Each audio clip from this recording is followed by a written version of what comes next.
Welcome to our first vlog. तो अपनी private vehicle में हम चले Sentosa island Harry Potter visions of magic को एक्सपीरियंस करने। एंटर करने के बाद हमें हमारी वॉन्ड्स मिली, हमने कुछ पिक्चर्स खिंचवाए, लाइन में खड़े हुए और फिर हमें पूरा डेमोन्स्ट्रेशन दिया कि आप वॉन्ड कैसे यूज़ करेंगे, क्या क्या एक्सपीरियंसेस होंगे और हम बस एक्साइटेड हो गए। पहला था नाइट बस, हाँ स्टैन शैम्पाइक वाली, जिसमें लग रहा था हम एक्चुअली में उसमें बैठे हुए हैं।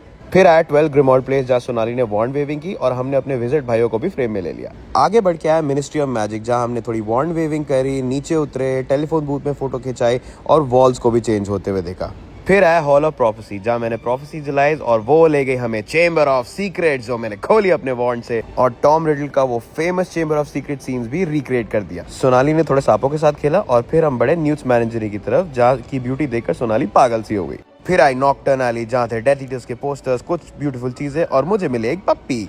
लेकिन फिर भी मैंने कास्ट किया द डार्क मार्क। इस आर्टिफैक्ट के बाद आया रूम ऑफ रिक्वायरमेंट, जहाँ हमने ढूंढी हिडन चीजें, मिरर और विजिट के सामने फोटो खिंचाई और फिर एक डार्क एली और चाबियों वाले कमरे को क्रॉस करने के बाद आया पेंसिव रूम, जहाँ हमने मेमोरीज देखी, मोशन ग्राफिक्स देखे और हैरी और वोल्डेमॉर्ट की आइकॉनिक फाइट भी देखी। यहाँ मैजिकल एक्सपीरियंस खत्म हुआ और हमें अपनी वॉन्ड्स देनी पड़ी।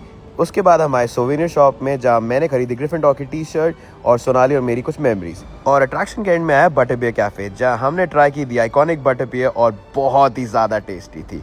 पॉटर का एंड तो यहाँ हुआ, लेकिन सेंटोसा की कहानी बाकी है दोस्तों, so stay tuned for part 2 from Sentosa.